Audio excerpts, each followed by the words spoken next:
Welcome to sauce TV. నేను మీ ఆవిద్ హుసేన్. జమ్మూ కాశ్మీర్ పెహల్గాంలో జరిగినటువంటి ఉగ్రదాడి సంగతి ప్రతి ఒక్కరికి తెలిసిందే. 26 మంది భారతీయులు అసువులు బాసిన విషయం అందరికీ తెలిసిందే. అయితే దీనిపై వెంటనే కేంద్రం స్పందించింది. ఖచ్చితంగా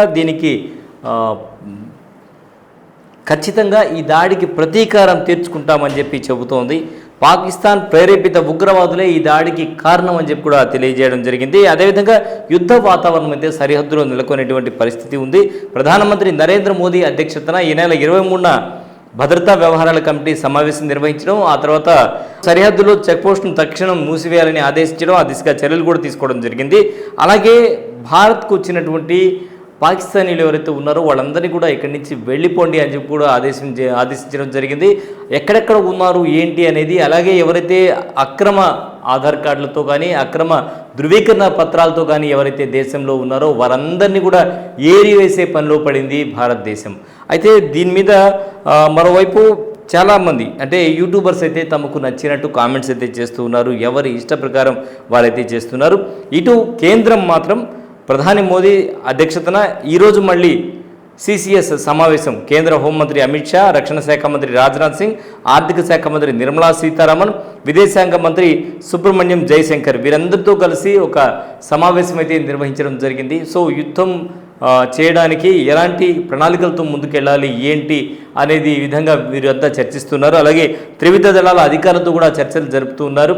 ఏ విధంగా చేస్తే బాగుంటుంది ఏంటి అనేది. ఈ నేపథ్యంలో జమ్మూ కాశ్మీర్లో జరిగినటువంటి అసెంబ్లీ సమావేశాల్లో ఓ ఎమ్మెల్యే చేసినటువంటి కామెంట్స్ కూడా ఇప్పుడు వైరల్గా మారాయి.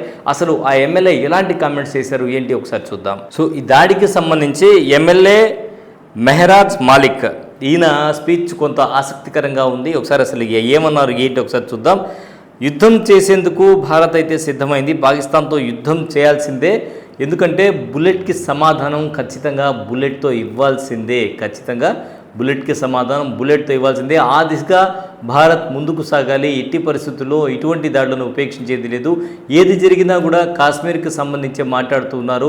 ఫైనల్గా దీనివల్ల నష్టపోయేది మాత్రం అల్టిమేట్గా కాశ్మీర్లో ఉండేటువంటి యువత మాత్రమే నష్టపోతూ ఉన్నారు. అందువల్ల ఖచ్చితంగా బుల్లెట్కి సమాధానం బుల్లెట్తో ఇద్దాం. ఈ సమస్యకు వెంటనే ముగింపు చెప్పేద్దామని చెప్పి కూడా ఆయన చెప్పడం జరిగింది. కొందరు పని కట్టుకుని దేశంలో దీన్ని ముస్లింలు హిందువుల మధ్య గొడవలా చేస్తూ ఉన్నారు. వాళ్ళ మధ్య గొడవలు సృష్టించేందుకు ప్రయత్నం చేస్తున్నారు అని చెప్పి కూడా చెప్పడం జరిగింది.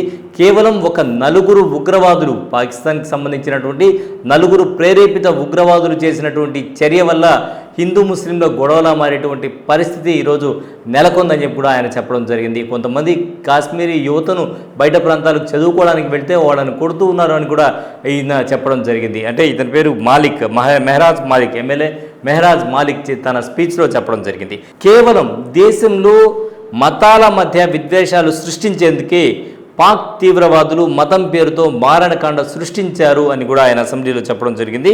దీంతో భారత్లోని ముస్లింలకు తీవ్ర నష్టం కలిగింది. ఇప్పటికే దీనివల్ల భారత్లోని ముస్లింలకు తీవ్ర నష్టం కలిగిందని చెప్పారు. పాక్ తీవ్రవాదులు చాలా తెలివిగా ప్రవర్తించారు, మైండ్ గేమ్ ఆడారు, భారత్తో గేమ్ ఆడుతున్నారు, మన ఐక్యతను దెబ్బతీసే ప్రయత్నం చేస్తున్నారని కూడా ఆయన అసెంబ్లీలో ధ్వజమెత్తారు. హిందూ ముస్లిం గొడవలతో భారతదేశం మొత్తం శాంతి భద్రతలకు విఘాతం కలిగేటువంటి అవకాశం ఉంది. సో అందరూ కూడా ఐక్యంగా ఉండాలి, ఐక్యంగా జవాబు ఇచ్చేందుకు ముందుకు సాగాలి. గోలీకి గోలీతో జవాబు చెప్పాలి, అంటే బుల్లెట్కు బుల్లెట్తోనే సమాధానం చెప్పాలి. ఎట్టి పరిస్థితుల్లో ఈ దాడిని ఉపేక్షించవద్దు అనే అసెంబ్లీ సాక్షిగా ఆయన చెప్పడం జరిగింది. సో కేవలం నలుగురు అంటే నలుగురు తీవ్రవాదులతో దేశంలో అల్లకల్లోలం సృష్టించేటువంటి ప్రయత్నం పాక్ చేసింది. ఖచ్చితంగా పాక్కి సమాధానం చెప్పాల్సిందే అని చెప్పి కరాఖండిగా చెప్పారు. యావత్ దేశం మీతో ఉంది.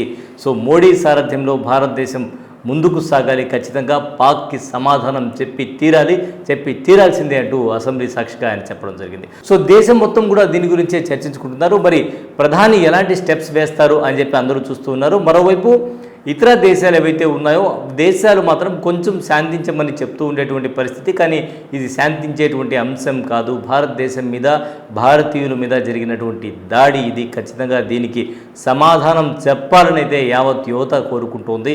సో మీరేమనుకుంటున్నారు కామెంట్ రూపంలో తెలియజేయండి.